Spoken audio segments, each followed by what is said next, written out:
사람들의 말 한마디가 화살처럼 박혀 온종일 마음을 쑤시는 날이 있습니다. 겉으로는 아무렇지 않은 듯 웃으며 하루를 보냈지만 혼자 남은 밤이 되면 낮 동안 억눌러 두었던 긴장과 이유를 설명하기 어려운 불안이 파도처럼 밀려오곤 합니다. 내일은 또 어떻게 버티지? 이 문제가 끝내 해결되지 않으면 어떡하지? 이처럼 꼬리에 꼬리를 무는 상상들은 어느새 현실보다 더 크게 자라나 우리를 짓누릅니다. 사실 우리는 상황만 좋아지면 마음도 따라 평안해질 것이라고 믿으며 늘 문제 해결만을 기다립니다. 하지만 어떤 밤은 바깥이 아무리 잠잠해도 속은 좀처럼 가라앉지 않습니다. 해야 할 일은 여전히 쌓여 있고 불확실한 미래는 여전히 우리를 위협하기 때문입니다.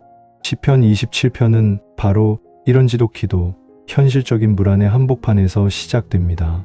이 말씀은 모든 두려움을 한순간에 없애주는 마법 같은 주문을 말하지 않습니다. 대신 흔들리는 바로 그 자리에서 우리가 무엇을 바라보아야 하는지, 우리 마음의 시선을 어디로 돌려야 하는지를 조용히 일깨워 줍니다. 마음이 흔들릴 때 우리는 먼저 상황이 바뀌기를 기다립니다. 눈앞의 문제만 잠잠해지면 마음도 곧 따라 잠잠해질 것처럼 느껴지기 때문입니다. 하지만 어떤 밤은 바깥이 고요해져도 속은 쉽게 고요해지지 않습니다. 해야 할 일은 여전히 남아있고 사람들의 말은 오래도록 마음에 걸리며 내일을 떠올리면 이유를 다 설명할 수 없는 긴장이 다시 밀려옵니다. 겉으로는 평소처럼 하루를 보내도 안에서는 계속 무언가를 경계하는 날이 있습니다. 혼자 있는 시간이 오히려 더 불안하게 느껴지고 잠들기 전에 짧은 정적 속에서 마음이 더 분주해지는 순간도 있습니다. 시편 27편은 바로 그런 마음 가까이에서 시작됩니다. 이 말씀은 두려움을 전혀 모르는 사람의 노래처럼 들리지 않습니다. 오히려 두려움을 알고 대적의 위협을 알고 기다림이 길어지는 시간을 지나본 사람이 하나님을 바라보며 붙들어낸 고백처럼 들립니다. 그래서 이 시편은 강한 사람의 선언이라기보다 흔들리면서도 시선을 잃지 않으려는 영혼의 기도에 더 가깝습니다. 믿음이란 모든 불안을 한순간에 없애주는 감정이 아니라 불안 속에서도 마음이 다시 향해야 할 자리를 기억하는 일임을 이 시편은 조용히 보여줍니다. 오늘 이 말씀을 따라가다 보면 불안이 곧바로 사라지지 않아도 마음의 방향은 바뀔 수 있다는 사실을 보게 됩니다. 두려움 한가운데서도 하나님을 빛으로 부를 수 있고 답이 아직 오지 않은 시간에도 그분의 얼굴을 구하며 머물 수 있습니다. 시편 27편은 문제보다 먼저 하나님을 바라보는 시선이 어떻게 한 사람의 밤을 견디게 하는지를 조용히 보여줍니다. 하나님을 빛으로 부르는 고백은 마음이 평안할 때에만 가능한 말처럼 들릴 수 있습니다.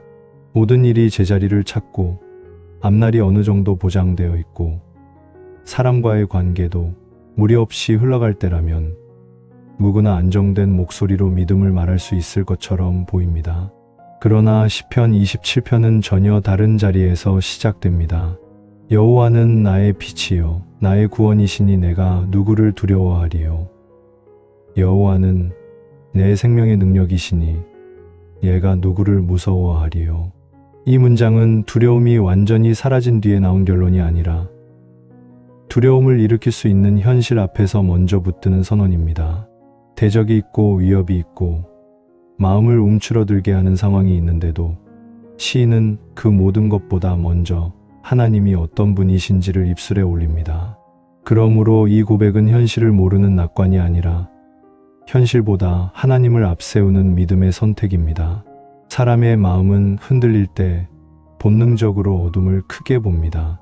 작은 문제도 오래 바라보면 점점 더 커 보이고 아직 일어나지 않은 일도 계속 상상하면 이미 현실처럼 마음을 짓누르기 시작합니다. 오늘 해야 할 일보다 내일 잘못될 수 있는 일을 먼저 계산하고 지금 받은 은혜보다 잃을 수 있는 것을 더 선명하게 떠올리게 됩니다. 그래서 불안은 실제 상황만으로 자라지 않고 마음속 해석과 반복되는 상상 속에서 더 커집니다.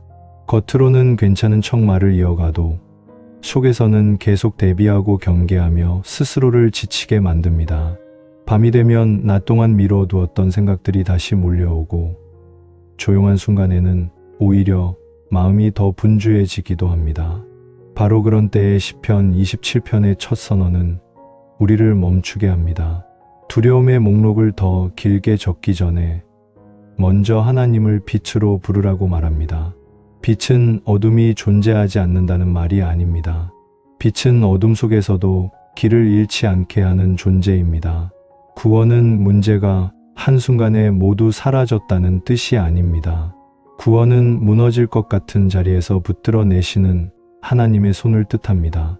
생명의 능력은 약한 사람을 부끄럽게 하는 힘이 아니라 주저앉고 싶은 마음을 다시 일으켜 세우는 힘입니다.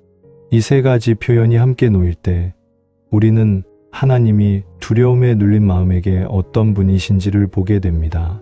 하나님은 멀리서 상황만 정리하시는 분이 아니라 흔들리는 한 사람의 안쪽으로 빛을 비추시고 무너지는 마음을 붙드시며 끝까지 살아내도록 힘을 주시는 분입니다. 그래서 믿음은 먼저 감정이 좋아지는 일이 아니라 하나님을 다시 부르는 데서 시작됩니다. 이 고백이 더 깊어지는 이유는 시인이 하나님을 막연한 위로로 부르지 않기 때문입니다. 그는 하나님을 나의 빛, 나의 구원, 내 생명의 능력이라고 말합니다. 아주 개인적인 자리에서 하나님을 붙듭니다. 남의 간증으로 들은 하나님이 아니라 지금 내 어둠 속에 들어오시는 하나님으로 부릅니다. 여기에서 묵상은 조금 더 실제적인 힘을 갖게 됩니다. 나를 두렵게 하는 것이 분명할수록 나를 지키시는 분도 더 분명하게 불러야 하기 때문입니다. 불안을 설명하는 말이 길어질수록 마음은 더 가라앉지만 하나님을 부르는 고백이 선명해질수록 마음은 다시 방향을 찾습니다. 입술이 먼저 하나님을 향할 때 생각도 서서히 그 뒤를 따라가기 시작합니다. 아침에 눈을 뜨자마자 이유 없이 가슴이 조여오는 날에도 이 고백은 필요합니다. 사람들 앞에서는 아무렇지 않게 웃고 있지만 혼자 남는 순간 마음이 무너지는 날에도 이 고백은 필요합니다. 내 힘으로 버티는 시간이 길어질수록 영혼은 점점 더 메말라 가기 때문입니다. 그래서 시편의 첫 문장은 단순한 선언이 아니라 다시 숨을 고르게 하는 영적 호흡이 됩니다. 하나님을 빛으로 부르는 순간 마음은 어둠만 바라보던 자리에서 조금씩 돌아서기 시작합니다. 이 말씀을 천천히 붙들다 보면 내면에도 작은 변화가 일어납니다. 처음에는 상황이 그대로인데 이런 고백을 하는 것이 낯설게 느껴질 수 있습니다. 마음은 여전히 긴장하고 있고 해결되지 않은 일도 그대로이며 사람의 말과 현실의 압박도 사라지지 않았기 때문입니다. 그러나 그럼에도 불구하고 입술로 하나님의 이름을 다시 부르면 마음은 서서히 다른 중심을 배우기 시작합니다. 두려움이 찾아올 때마다 그 두려움의 내용을 확대하는 대신 나를 비추시는 분을 먼저 기억하게 됩니다. 생각이 끝없이 어두운 쪽으로 흐르려 할 때 그 흐름을 끊고 구원의 하나님께 시선을 돌리게 됩니다. 그러면 불안이 즉시 없어지지는 않아도 불안이 마음 전체를 지배하지는 못하게 됩니다. 어둠은 여전히 바깥에 있어도 내면 한가운데에는 다른 빛이 들어오기 시작합니다. 믿음의 출발점은 내가 충분히 강해지는 데 있지 않습니다. 흔들리는 바로 그 자리에서 하나님을 빛과 구원과 생명의 능력으로 부르는 데 있습니다. 믿음이 하나님을 빛으로 부르는 데서 시작된다면 그 다음에는 그 빛이 왜 더 간절해지는지 보게 됩니다. 시편 27편의 배경에는 단순한 감상이나 추상적인 고백이 아니라 실제로 한 사람을 압박하는 현실이 놓여 있습니다. 시인은 악인들이 자기 살을 먹으려고 달려들었다고 말하고 대적과 원수들이 자신을 치려고 왔다고 말합니다. 군대가 진을 치고 전쟁이 일어난다고 해도 마음이 두렵지 않기를 바란다고 고백합니다. 이 장면들은 과장된 시적 표현이기보다 삶이 바깥에서부터 안쪽까지 흔들릴 수 있다는 사실을 보여줍니다. 누군가에게는 사람들의 적대감일 수 있고 누군가에게는 계속되는 문제의 압박일 수 있으며 또 다른 누군가에게는 끝이 보이지 않는 염려와 실패의 기억일 수 있습니다. 중요한 것은 시편 27편이 평온한 들판에서 나온 말이 아니라 사방에서 마음이 위협받는 자리에서 나온 고백이라는 점입니다. 우리의 삶도 자주 이 배경 위에 놓입니다. 특별히 큰 사건이 없더라도 마음은 오래 지칠 수 있습니다. 반복되는 책임은 사람을 무겁게 만들고 해결되지 않은 문제는 생각보다 오래 마음속에 머뭅니다. 누군가의 차가운 말 한마디가 하루 전체를 흔들기도 하고 내가 감당해야 할 내일의 무게가 오늘의 평안을 미리 빼앗아 가기도 합니다. 겉으로는 아무 일 없는 듯 지나가는 하루라도 속에서는 계속 긴장이 이어질 수 있습니다.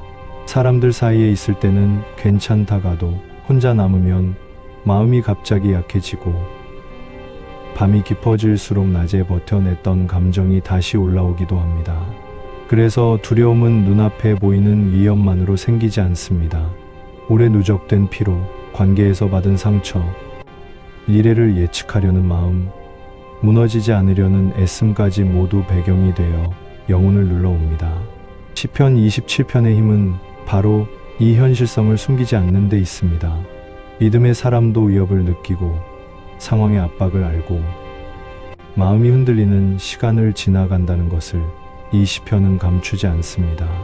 이것은 우리에게 이상한 위로를 줍니다. 흔들린다는 이유만으로 내가 믿음 없는 사람이 된 것이 아니라는 사실을 알게 하기 때문입니다. 두려움이 찾아온다고 해서 하나님과 멀어진 것이 아니라 오히려 그 두려움 속에서 하나님을 더 실제적으로 찾게 되는 시간이 시작될 수 있습니다. 시인은 무너질 수 있는 배경을 지우지 않은 채 하나님을 붙듭니다. 그러므로 믿음은 배경이 안전해진 뒤에 가능해지는 것이 아니라 배경이 여전히 불안한데도 하나님을 놓지 않는 데서 자랍니다. 이 배경을 묵상하다 보면 우리도 자신의 마음을 조금 더 정직하게 바라보게 됩니다.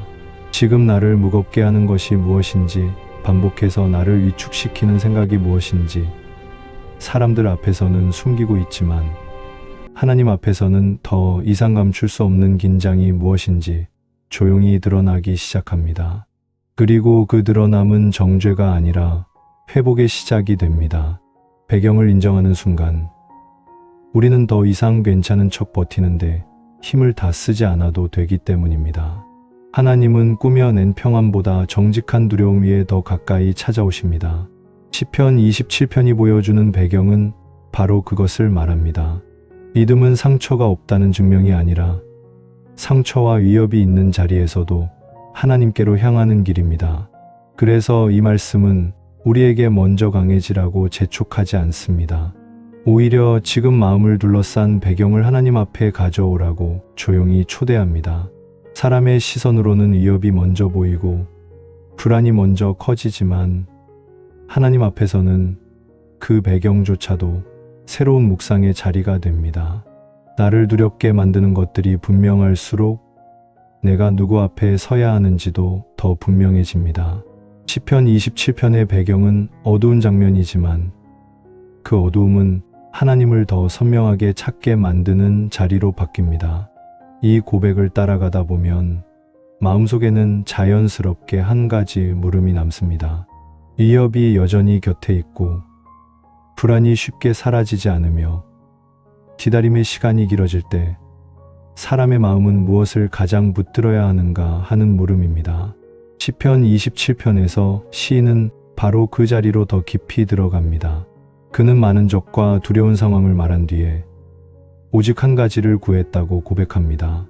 여호와의 집에 사는 것, 여호와의 아름다움을 바라보는 것, 그리고 그의 성전에서 사모하는 것. 이것은 상황이 힘들지 않다는 말이 아닙니다. 오히려 너무 많은 것이 마음을 끌어당기고 흔들어 놓기 때문에 더더욱 한 가지를 붙들어야 한다는 고백입니다. 사람은 불안할수록 붙잡을 것을 많이 만들고 싶어집니다. 하나라도 더 계산해 두면 마음이 덜 흔들릴 것 같고 여러 가능성을 미리 대비하면 덜 무너질 것처럼 느껴집니다. 그래서 마음은 계속 생각을 늘리고 걱정을 쌓고 상황을 통제할 수 있는 지점을 찾으려 합니다. 그러나 그렇게 묻던 것이 많아질수록 오히려 영혼은 더 분주해집니다. 중요한 것과 급한 것이 뒤섞이고 진짜 필요한 것보다 당장 마음을 붙잡아 줄 무언가를 찾게 됩니다. 시편 27편은 그 분주함 속에서 조용히 방향을 돌려줍니다. 많은 것을 붙드는 것이 마음을 지키는 길이 아니라 한 가지를 분명히 구하는 것이 영혼을 살리는 길이라고 말합니다. 여기에서 시인이 말하는 한 가지는 단순한 종교적 습관이 아닙니다. 그는 문제 해결의 기술을 먼저 구하지 않고 하나님과 가까이 머무는 자리를 구합니다. 하나님의 집에 거하며 그분의 아름다움을 바라보는 것, 이것이 그의 중심 소원입니다. 이 표현은 매우 깊은 묵상의 자리로 우리를 이끕니다. 사람은 위기 속에서 본능적으로 문제를 먼저 바라보지만 시인은 문제보다 먼저 하나님을 바라보는 훈련을 선택합니다. 하나님의 아름다움을 바라본다는 것은 현실을 외면하는 일이 아닙니다. 오히려 하나님이 어떤 분이신지를 다시 바라봄으로써 현실이 마음 전체를 삼키지 못하게 하는 일입니다. 하나님의 선하심, 변하지 않으심, 거룩하심, 그리고 끝까지 붙드시는 성품을 바라볼 때 흔들리는 마음은 조금씩 새로운 질서를 배우기 시작합니다.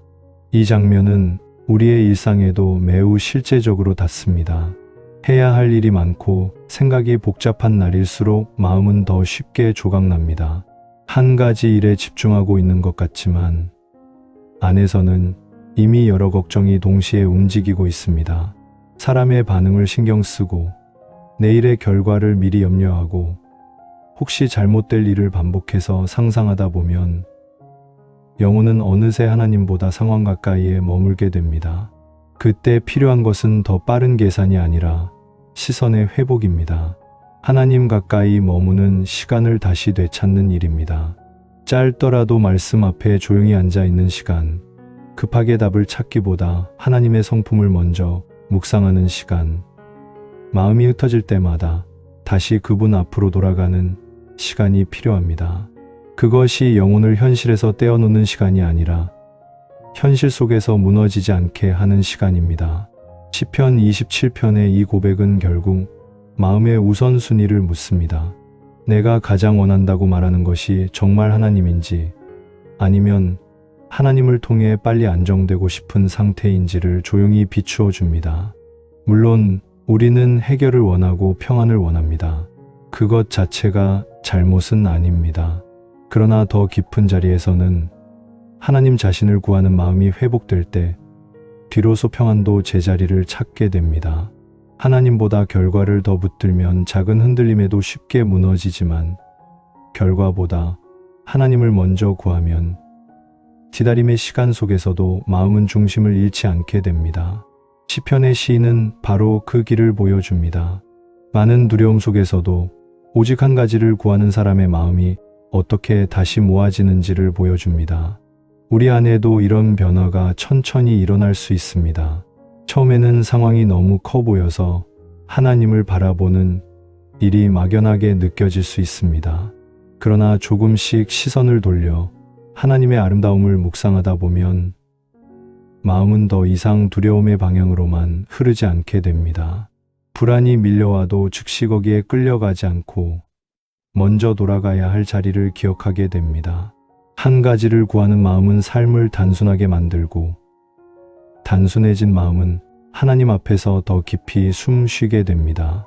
결국 영혼을 지키는 힘은 많은 해답을 손에 쥐는 데서 오지 않습니다. 흔들리는 중에도 하나님 자신을 가장 먼저 구하는 데서 옵니다. 그 고백을 따라 마음이 한자리에 모이기 시작하면 이제 시편 27편은 하나님 가까이 머무는 일이 왜 그렇게 깊은 의미를 갖는지 보여줍니다. 시인은 여호와께서 환난날에 자신을 그 초막 속에 비밀히 지키시고 장막 은밀한 곳에 숨기시며 바위 위에 높이 두신다고 말합니다. 이 표현은 단순히 위험한 일을 피하게 해달라는 바람이 아닙니다. 하나님 안에 거하는 사람에게는 바깥의 위협이 그대로 남아있어도 안쪽에서 무너지지 않게 하시는 보존의 은혜가 있다는 뜻입니다. 세상이 보기에는 상황이 아직 달라지지 않았는데도 영혼은 이미 다른 자리에 놓이기 시작하는 것입니다. 환난은 여전히 곁에 있지만 그 환난이 더 이상 마음의 왕좌를 차지하지 못하게 되는 변화가 여기에서 시작됩니다. 사람은 보통 안전을 상황의 정리로만 생각합니다. 일이 잘 풀리고 관계가 회복되고 앞날이 보장되고 몸과 마음이 충분히 안정되어야 비로소 안심할 수 있다고 여깁니다. 물론 그런 평안은 소중합니다.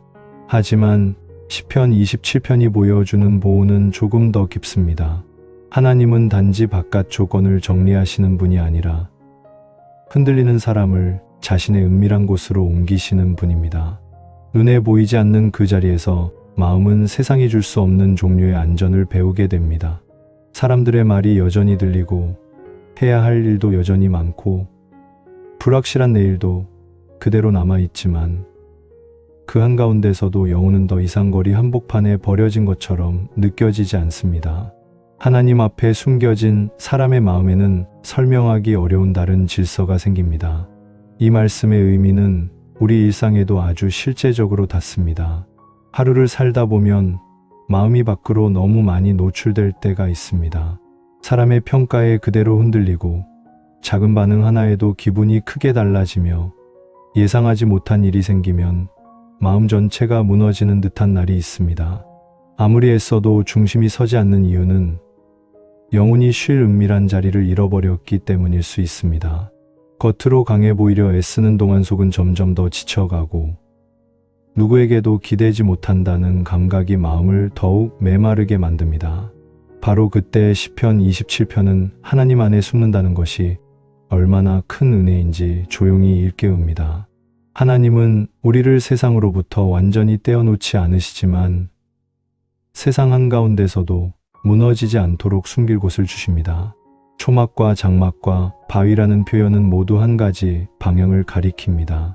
하나님은 흔들리는 사람을 막연한 위로로 달래는 데서 멈추지 않으시고 실제로 설 자리를 다시 주시는 분이라는 뜻입니다. 초막은 보호의 자리고 장막의 은밀한 곳은 관계의 자리이며 바위 위는 흔들리지 않는 기반의 자리입니다. 이 세 이미지가 이어질 때 우리는 하나님 안에 있다는 것이 단순히 감정적으로 위로받는 것이 아니라 존재의 위치가 달라지는 일임을 보게 됩니다. 전에는 위협이 나를 둘러쌌다면 이제는 하나님이 나를 둘러싸십니다. 전에는 불안이 내 발밑을 흔들었다면 이제는 하나님이 나를 바위 위에 세우십니다. 이것이 말씀 안에서 일어나는 깊은 변화입니다. 믿음의 삶에서 중요한 것은 두려움이 전혀 없는 상태를 만드는 일이 아니라 두려움이 찾아왔을 때 얘가 어디로 옮겨지는가를 배우는 일입니다. 기도는 바로 그 이동의 통로가 됩니다. 말씀 앞에 조용히 머무는 시간도 그 이동을 가능하게 합니다. 처음에는 아무 변화가 없는 것처럼 느껴질 수 있습니다. 그러나 하나님 앞에 계속 머무를수록 마음은 서서히 바깥의 소음보다 하나님의 임재에 더 민감해집니다. 사람의 시선에 쉽게 흔들리던 영혼이 하나님 시선 아래에서 다시 숨 쉬기 시작합니다. 불안한 생각이 밀려와도 그 생각 속으로 곧장 끌려 들어가지 않고 먼저 돌아갈 은밀한 자리를 기억하게 됩니다. 이것이 환난 날에 주어지는 실제적인 은혜입니다. 그래서 시편 27편은 우리에게 단지 견디라고 말하지 않습니다. 하나님 안에 숨으라고 초대합니다. 혼자 버티는 힘으로 밤을 넘기려 하지 말고 하나님의 장막 아래로 마음을 옮기라고 말합니다. 그 자리에서 우리는 상황보다 더 깊은 보호를 배우고 해결보다 먼저 주어지는 임재의 평안을 경험하게 됩니다. 그리고 그 평안은 겉으로 요란하지 않지만 영혼을 다시 서게 할 만큼 견고합니다. 하나님 안에 숨겨진 사람은 이전과 같은 상황 속에서도 이전과 다른 마음으로 서게 됩니다. 그 보호 안에 머무는 마음은 점점 한 가지를 더 배우게 됩니다. 하나님이 우리를 숨기시는 이유는 단지 두려움을 덜 느끼게 하려는 것이 아니라 결국 예배의 자리로 다시 세우시기 위함이라는 사실입니다. 시편 27편에서 시인은 자신의 머리가 사방의 원수들 위에 들리게 될 것이라고 말하며 그 장막에서 즐거운 제사를 드리고 노래하며 여호와를 찬송하겠다고 고백합니다. 이 장면은 매우 중요합니다. 하나님 안에 숨겨진 사람의 끝이 단지 겨우 버텨내는 데 있지 않고 다시 하나님께 시선을 올리고 찬양하는 자리로 나아가는 데 있기 때문입니다. 보호는 단순한 방어가 아니라 무너졌던 영혼이 다시 하나님을 향해 열리는 회복의 시작입니다. 사람은 힘든 시간을 지나면 마음이 점점 다치기 쉽습니다. 처음에는 상처를 피하려고 닫지만 시간이 지나면 기쁨에도 둔해지고 감사에도 느려집니다. 버티는 것만으로도 힘겨운 날이 이어지면 영혼은 점점 작아지고 말수는 줄어들며 하나님을 향한 반응조차 메말라 가기 쉽습니다. 기도도 의무처럼 느껴지고 찬양도 마음 깊은 곳까지 내려오지 않으며 예배의 자리가 위로가 되기보다 해야 하는 일처럼 느껴질 때가 있습니다. 겉으로는 신앙의 자리에 머무는 것 같아도 속에서는 이미 오랫동안 지쳐있는 상태일 수 있습니다. 시편 27편은 바로 그런 영혼에게 하나님 안에 숨겨진 보호의 결과가 무엇인지를 보여줍니다. 하나님은 우리를 단지 살아남게 하시는 데서 멈추지 않으시고 다시 노래할 수 있는 마음으로 회복시키십니다. 여기에서 찬양은 감정이 좋아졌을 때 자연스럽게 나오는 반응만을 뜻하지 않습니다. 오히려 찬양은 하나님이 나를 어디에서 건져 올리셨는지를 아는 사람의 응답입니다. 아직 모든 문제가 완전히 정리되지 않았더라도 하나님이 나를 낮은 두려움의 자리에서 들어 올리시고 다시 그분 앞으로 서게 하셨다는 사실을 알게 될 때 영혼은 조금씩 노래를 회복합니다. 찬양은 현실을 부정하는 소리가 아니라 현실보다 크신 하나님을 다시 인정하는 소리입니다. 그리고 그 고백은 메말랐던 마음에 새로운 숨을 넣어줍니다. 사람의 반응과 상황의 변화에 따라 오르내리던 마음이 이제는 하나님이 어떤 분이신지에 반응하기 시작합니다. 이것이 예배가 주는 깊은 회복입니다.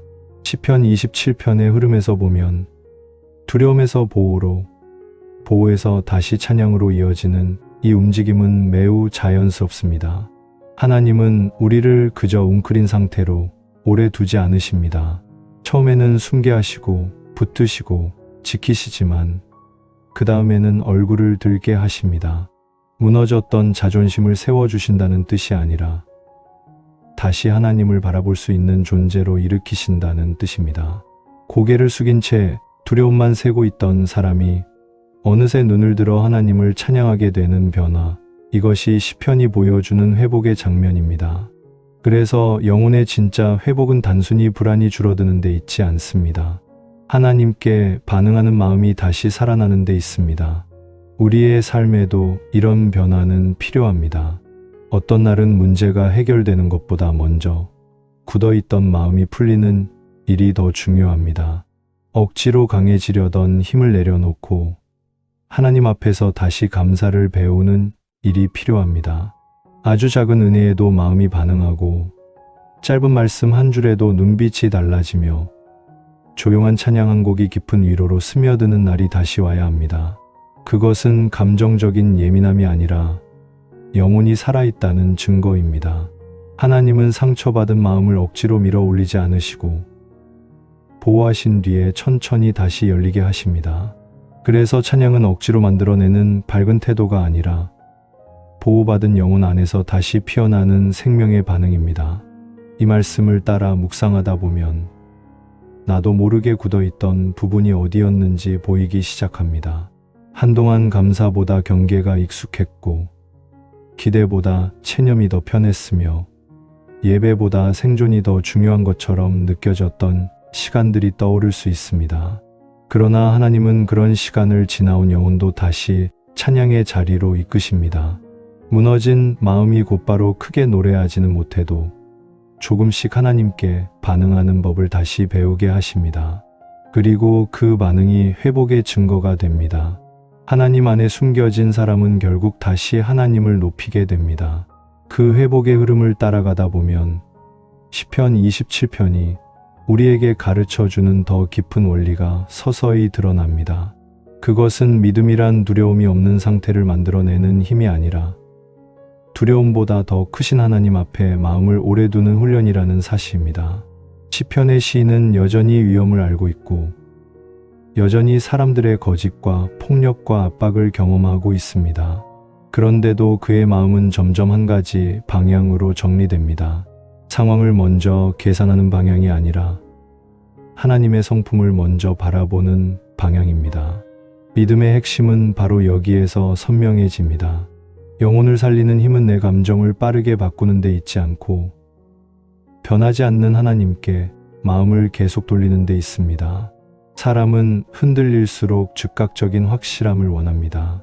지금 당장 답을 알고 싶고, 지금 당장 문제가 정리되기를 바라며, 지금 당장 마음이 가벼워지기를 원합니다. 그래서 기도할 때조차도 하나님 자신보다 결과를 먼저 붙들기 쉽습니다. 문제가 해결되면 평안할 것 같고, 원하는 응답이 오면 비로소 감사할 수 있을 것 같으며, 상황이 좋아져야 믿음도 단단해질 것처럼 느껴집니다. 그러나 시편 27편은 마음의 순서를 바꾸어 놓습니다. 평안은 문제가 모두 끝난 뒤에 오는 보상처럼 주어지는 것이 아니라 하나님을 먼저 바라보는 자리에서 이미 시작될 수 있다는 것입니다. 기다림의 시간은 낭비가 아니라 영혼의 시선이 훈련되는 시간입니다. 응답이 지연되는 동안에도 하나님은 침묵 속에서 사람의 중심을 다시 세우십니다. 이 원리는 매우 단순해 보이지만 실제로는 깊은 변화를 요구합니다. 불안은 늘 눈에 보이는 것을 크게 만들고, 믿음은 눈에 보이지 않는 하나님을 더 실제적으로 바라보게 합니다. 불안은 계속 확인하게 만들고, 믿음은 계속 막히게 만듭니다. 불안은 미래를 붙잡으려 하고, 믿음은 오늘 하나님 앞에 머무르게 합니다. 그래서 믿음은 한 번의 결심으로 완성되지 않습니다. 매일같이 시선을 다시 돌리고, 마음이 흩어질 때마다 다시 하나님께 가져오는 반복 속에서 자랍니다. 시편 27편의 시인은 바로 그 반복을 살고 있습니다. 두려움이 전혀 없어서가 아니라 두려움이 밀려올 때마다 더 깊이 하나님을 찾는 쪽으로 마음을 훈련하고 있습니다. 우리의 일상도 이 원리 안에서 조금씩 달라질 수 있습니다. 아침에 눈을 뜨자마자 해야 할 일들이 몰려와 마음이 조급해질 때 먼저 모든 것을 정리하려 하기보다 하나님 앞에 마음을 내려놓는 짧은 멈춤이 필요합니다. 사람의 말이 오래 마음에 남아 하루 전체를 흔들 때도 그 말을 반복해서 되새기는 대신 하나님의 시선을 더 오래 묵상하는 시간이 필요합니다. 내일의 불확실함이 오늘의 평안을 빼앗아갈 때도 아직 오지 않은 시간을 붙들려 하기보다 오늘 주어진 말씀 안에 머무는 훈련이 필요합니다. 겉으로 보기에는 아주 작은 차이처럼 보여도 이 방향의 차이는 영혼을 전혀 다른 자리로 이끕니다. 문제를 붙든 사람은 더 깊이 지치지만 하나님을 붙든 사람은 기다림 속에서도 조금씩 단단해집니다. 이 원리를 붙들면 기도의 의미도 달라집니다. 기도는 단지 원하는 것을 얻기 위한 요청의 시간이 아니라 흔들리는 마음을 다시 하나님 쪽으로 돌려 세우는 시간입니다. 말씀 묵상도 정보를 더 얻기 위한 과정이 아니라 내 안에 무엇이 더 크게 자라고 있는지를 비추어 보는 시간입니다. 내가 지금 문제를 더 크게 보고 있는지, 하나님을 더 크게 보고 있는지, 내 영혼이 어느 쪽을 더 자주 붙들고 있는지 조용히 드러나는 시간입니다. 그래서 믿음의 성장은 겉으로 드러나는 성취보다 훨씬 깊은 곳에서 일어납니다. 마음이 예전보다 덜 조급해지고, 이전 같으면 쉽게 무너졌을 순간에도 조금 더 하나님 쪽으로 기울어지며, 답이 늦어지는 시간 속에서도 완전히 무너지지 않고 버티는 내면이 생겨납니다. 이것이 하나님이 기다림 속에서 이루시는 실제적인 변화입니다. 결국 시편 27편이 보여주는 핵심 원리는 분명합니다. 영혼을 붙드는 것은 빠른 해결이 아니라 올바른 시선입니다. 하나님을 먼저 바라보는 사람은 아직 모든 답을 얻지 못했어도 이미 길을 잃지 않기 시작합니다. 두려움은 여전히 찾아오지만 그 두려움이 마음의 주인이 되지는 못합니다. 기다림은 여전히 이길 수 있지만 그 기다림이 절망으로만 흘러가지는 않습니다. 하나님을 향한 시선이 영혼의 중심을 붙들기 때문입니다. 이 원리가 마음에 자리 잡기 시작하면 삶은 조금씩 다른 방식으로 흘러가기 시작합니다. 거창한 변화가 먼저 오는 것은 아닙니다. 오히려 아주 일상적인 순간들 속에서 시선의 방향이 바뀌는 일이 먼저 일어납니다. 아침에 눈을 뜨자마자 해야 할 일들이 한꺼번에 밀려올 때, 전에는 곧바로 조급함이 마음을 붙들었다면, 이제는 그 조급함을 바로 따라가지 않고 하나님 앞에 잠시 멈추게 됩니다. 사람의 말 한마디가 오래 마음을 찌를 때에도 그 말을 반복해서 되새기며 스스로를 더 지치게 하기보다 하나님 앞에서 그 마음을 조용히 내려놓는 법을 배우게 됩니다. 적용은 거대한 결단보다 이런 작은 방향 전환에서 시작됩니다. 시편 27편이 보여주는 적용의 길은 분명합니다. 두려움이 찾아올 때마다 그것과 씨름하는데 모든 힘을 쓰기보다 더 먼저 하나님께 시선을 돌리는 것입니다. 마음은 문제를 오래 붙들수록 점점 더 약해지고 하나님을 오래 바라볼수록 서서히 중심을 되찾습니다. 그래서 실제 삶에서는 반복이 중요합니다. 하루에 한 번 크게 흔들린 뒤에야 겨우 하나님을 찾는 것이 아니라 흔들리기 전에 말씀 앞에 머무는 시간을 작게라도 지켜내는 일이 필요합니다. 짧은 구절 하나를 마음에 붙들고 하루를 시작하는 일. 마음이 복잡해질 때 바로 다른 소리들로 덮어버리지 않고 잠시 침묵 속에 머무는 일. 잠들기 전 오늘 하루를 다시 하나님 앞에 놓아보는 일. 이런 작은 적용들이 영혼의 방향을 바꿉니다. 사람의 눈에는 별것 아닌 것처럼 보여도 영혼에게는 매우 실제적인 훈련이 됩니다. 적용은 또한 무엇을 줄일 것인가와도 연결됩니다. 불안한 마음은 보통 더 많은 확인과 더 많은 계산과 더 많은 예상을 원합니다. 그러나 시편 27편의 길은 마음을 분주하게 만드는 것들을 조금씩 덜어내고 하나님께 더 오래 머무는 쪽으로 가게 합니다.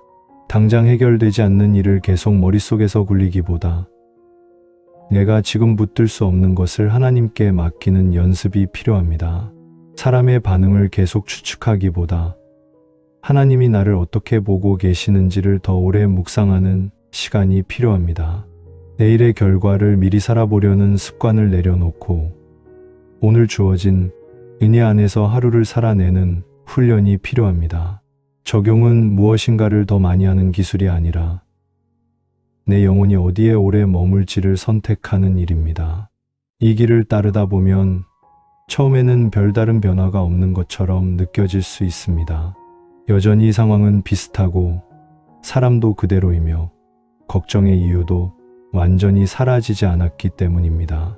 하지만 적용의 힘은 바로 그 느린 변화 속에 있습니다. 급한 해결은 잠깐 마음을 가볍게 할 수 있어도 반복된 적용은 영혼의 체질을 바꾸기 시작합니다. 예전 같으면 작은 말에도 오래 흔들리던 마음이 조금 더 빨리 하나님께 돌아가고 전에는 끝없이 상상하며 스스로를 지치게 하던 밤에도 이제는 말씀 한 줄을 붙들고 중심을 다시 세우게 됩니다. 모든 것이 완벽해지는 것은 아니지만 무너지는 속도가 달라지고 회복되는 방향이 분명해집니다.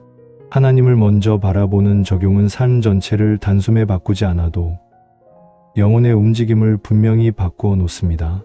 이 적용은 특별한 사람만 할 수 있는 것이 아닙니다. 오히려 가장 평범한 날에 가장 필요합니다. 바쁜 일정 사이에서도 잠깐 숨을 고르며 하나님 이름을 부르는 일, 마음이 복잡해질 때 문제를 키우는 생각보다 말씀을 먼저 떠올리는 일, 하루가 기대와 다르게 흘러가도 곧바로 낙심으로 내려가지 않고 하나님 앞에서 다시 마음을 정리하는 일. 이런 반복이 시편 27편의 길을 오늘의 삶 안으로 가져옵니다. 결국 적용이란 말씀을 멀리서 이해하는 데서 끝나지 않고 내 하루의 리듬 속에 하나님의 시선을 들여오는 일입니다. 말씀을 따라 이렇게 시선을 돌리는 연습이 반복되면 어느 순간 삶의 바깥보다 안쪽에서 먼저 조용한 변화가 시작됩니다. 처음에는 단지 조금 덜 흔들리는 정도처럼 느껴질 수 있습니다. 이전 같으면 한마디 말에 오래 마음이 무너졌을 순간에 이제는 그 무너짐이 마음 전체를 끝까지 끌고 가지는 못합니다. 예전에는 걱정이 한번 시작되면 꼬리에 꼬리를 물고 깊어졌지만 이제는 그 흐름 한가운데서도 잠시 멈추어 하나님을 바라볼 틈이 생깁니다. 현실은 여전히 복잡하고 해결되지 않은 문제도 남아 있으며 사람들의 반응도 여전히 예측할 수 없지만 마음의 중심에서는 분명히 다른 일이 일어나기 시작합니다. 바깥 조건보다 더 깊은 자리에서 영혼이 조금씩 다른 방식으로 숨쉬게 되는 것입니다. 이 변화는 갑작스럽고 극적인 형태로만 오지 않습니다. 오히려 하나님 앞에 오래 머문 시간들이 안쪽에 차곡차곡 쌓이면서 전에는 쉽게 흔들리던 부분이 서서히 단단해집니다. 마음이 전보다 덜 급해지고 문제를 보아도 곧장 절망으로 흘러가지 않으며 기다리는 시간이 길어져도 예전만큼 쉽게 자신을 놓아버리지 않게 됩니다. 이것은 성격이 강해졌기 때문만은 아닙니다. 내 안의 기준점이 조금씩 달라졌기 때문입니다. 전에는 상황이 마음의 기준을 만들었다면 이제는 하나님이 어떤 분이신지가 기준이 되기 시작합니다. 그래서 같은 현실 안에 있어도 해석이 달라지고 해석이 달라지면 마음의 반응도 달라집니다. 이것이 말씀 안에서 일어나는 내면의 변화입니다. 특별히 깊은 변화는 두려움이 완전히 사라지지 않았는데도 그 두려움이 더 이상 나를 정의하지 못하게 되는 데서 드러납니다. 나는 여전히 약할 수 있고 어떤 날은 쉽게 지칠 수 있으며 예상하지 못한 일 앞에서 잠시 흔들릴 수도 있습니다. 그러나 그 약함과 흔들림이 내 존재의 전부가 되지는 않습니다. 하나님 안에 머무는 시간이 길어질수록 사람은 자신의 감정만으로 자신을 해석하지 않게 됩니다. 오늘 내가 불안하다고 해서 하나님이 멀어진 것이 아니고 지금 내가 지쳐 있다고 해서 믿음이 사라진 것도 아니라는 사실을 더 깊이 알게 됩니다. 그러면 마음은 감정의 파도 위에서 자신을 판단하는 대신 하나님 안에서 자신을 다시 바라보게 됩니다. 이것은 영혼을 매우 깊이 자유롭게 합니다. 내면의 변화는 관계 속에서도 드러납니다. 전에는 사람들의 반응 하나에 쉽게 마음이 뒤집히고 인정받지 못한다는 느낌만으로도 하루가 무거워졌다면 이제는 그 반응들보다 더 깊은 자리에서 나를 붙들어 주시는 하나님을 기억하게 됩니다. 그래서 사람의 말에 전혀 영향을 받지 않는다는 뜻은 아니지만 그 말이 내 마음의 마지막 기준이 되지는 않게 됩니다. 누군가의 차가운 태도 앞에서도 영혼 전체가 곧장 무너지지 않고 억울한 순간에도 즉시 절망으로 떨어지지 않으며 이해받지 못하는 시간 속에서도 하나님 앞에서는 여전히 숨을 쉴 수 있게 됩니다. 바깥의 관계는 여전히 복잡할 수 있어도 안쪽의 중심은 점점 더 하나님께 묶이기 때문입니다. 또한 이 변화는 시간을 대하는 태도에서도 나타납니다. 예전에는 기다림 자체가 견딜 수 없는 공백처럼 느껴졌다면 이제는 기다림 속에서도 하나님이 일하신다는 사실을 조금씩 믿게 됩니다. 그래서 답이 늦어질수록 더 불안해지는 대신 늦어지는 시간 속에서도 하나님을 놓치지 않으려는 마음이 생깁니다. 당장 보이는 열매가 없더라도 말씀 앞에 머무는 일을 헛되다고 여기지 않게 되고 조용히 반복되는 기도를 무의미한 습관으로만 보지 않게 됩니다. 변화는 이미 시작되었기 때문입니다. 바깥의 결론이 아직 오지 않았어도 안쪽에서는 영혼이 더 하나님 쪽으로 기울고 있기 때문입니다. 기다림이 더 이상 텅 빈 시간이 아니라 하나님을 더 깊이 배우는 시간이 되는 것입니다. 이런 내면의 변화는 결국 사람을 다시 부드럽게 만듭니다. 오래 지친 영혼은 쉽게 굳어지고 상처가 반복되면 기대야 하는 힘도 약해집니다. 그러나 하나님 앞에 오래 머문 사람은 다시 소망할 줄 알게 됩니다. 무모한 낙관이 아니라 하나님이 여전히 선하시다는 사실 위에 조용히 기대하게 됩니다. 작은 은혜에 다시 감사하고 짧은 위로에도 마음이 반응하며 이전보다 더 깊이 다른 사람의 아픔도 이해하게 됩니다. 하나님이 내 마음을 붙드신 자리를 알기 때문에 다른 사람의 흔들림도 함부로 판단하지 않게 됩니다. 이것은 단지 마음이 편안해진 상태가 아니라 하나님을 닮아가는 변화입니다. 그래서 시편 27편이 우리 안에 남기는 가장 깊은 열매는 단순히 두려움을 이겨낸 경험 하나가 아닙니다. 하나님을 바라보며 머무는 시간 속에서 사람이 조금씩 다른 존재로 빚어져 간다는 사실입니다. 문제는 언젠가 끝날 수 있고 또 다른 문제는 다시 올 수 있습니다. 그러나 하나님 안에서 새로워진 내면은 이전과 같은 방식으로만 흔들리지 않습니다. 같은 밤을 지나도, 같은 기다림을 겪어도, 같은 불안을 마주해도 영혼의 방향이 달라졌기 때문입니다. 하나님을 향한 시선이 한 사람의 내면을 다시 만들어 갑니다. 그렇게 영혼이 조금씩 새로워지고 나면 시편 27편은 마지막에 매우 조용하지만 단단한 자리로 우리를 이끕니다. 너는 여호와를 기다릴지어다. 강하고 담대하며 여호와를 기다릴지어다. 이 마지막 권면은 모든 긴장이 다 끝난 뒤에 덧붙는 아름다운 문장이 아닙니다. 여전히 답이 늦어질 수 있고 눈앞의 현실이 아직 달라지지 않았으며 마음이 다시 흔들릴 가능성도 남아있는 자리에서 주어지는 말씀입니다. 그래서 이 기다림은 막연한 시간 보내기가 아닙니다. 하나님이 보이지 않는 동안에도 하나님을 포기하지 않는 머물입니다. 결과가 아직 손에 잡히지 않아도 하나님이 여전히 선하시다는 사실 위에 마음을 두는 인내입니다. 사람에게 기다림은 가장 어려운 훈련 가운데 하나입니다. 움직일 수 없고 확인할 수도 없고 바꿀 수도 없는 시간이 길어질수록 마음은 쉽게 지칩니다. 처음에는 기도하던 사람도 시간이 길어지면 체념 쪽으로 기울 수 있고 기대하던 마음도 반복된 지연 앞에서는 점점 작아질 수 있습니다. 그래서 기다림의 시간에는 문제 자체보다도 기다리는 동안 마음이 어떤 방향으로 흐르느냐가 더 중요해집니다. 어떤 사람은 기다리면서 점점 다치고 어떤 사람은 기다리면서 점점 하나님께 가까워집니다. 시편 27편은 바로 그 갈림길에서 우리를 붙듭니다. 기다림을 포기의 시간으로 두지 말고 하나님을 더 깊이 신뢰하는 시간으로 받아들이라고 조용히 권합니다. 여기에서 강하고 담대하라는 말은 억지로 씩씩해지라는 명령이 아닙니다. 두려움이 없다고 스스로를 속이거나 상처를 느끼지 않는 사람처럼 버티라는 뜻도 아닙니다. 오히려 연약함을 아는 사람이 하나님 때문에 무너지지 않기로 선택하는 태도에 가깝습니다. 담대함은 감정의 밝기보다 방향의 선명함에 더 가깝습니다. 마음이 흔들려도 돌아갈 곳을 알고 답이 늦어져도 기다릴 분을 알며 눈물이 있어도 소망까지 놓치지 않는 상태입니다. 그래서 시편의 마지막은 우리에게 강한 척하라고 요구하지 않습니다. 기다림 속에서도 하나님께 붙어 있으라고 부릅니다. 그 붙어 있음이 영혼을 다시 세우기 때문입니다. 우리의 삶에서도 마지막에 남는 믿음은 대개 이 자리에서 드러납니다.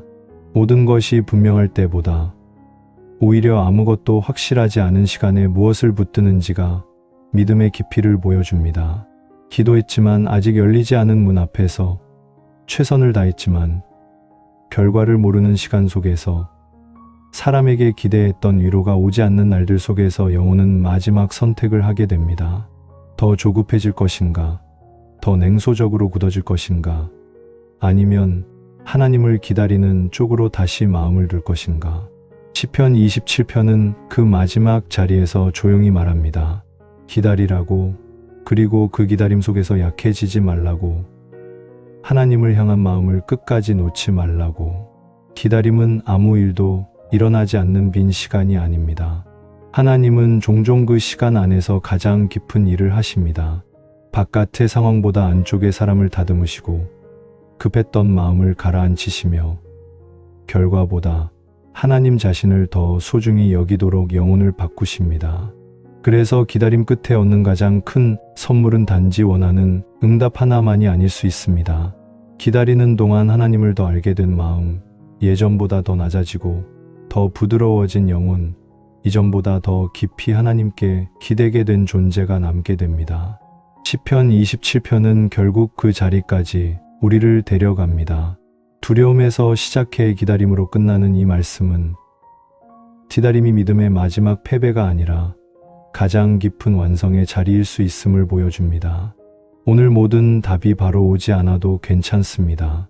마음이 완전히 강해지지 않아도 괜찮습니다. 중요한 것은 지금도 하나님을 기다리는 쪽으로 내 마음을 두는 일입니다. 시편 27편의 마지막은 조용하지만 분명하게 우리 영혼을 붙듭니다. 하나님을 기다리는 사람은 버려진 것이 아니라 붙들리고 있는 사람입니다. 아직 끝나지 않은 밤 속에서도 이미 하나님 손 안에서 다음 아침을 향해 옮겨지고 있는 사람입니다.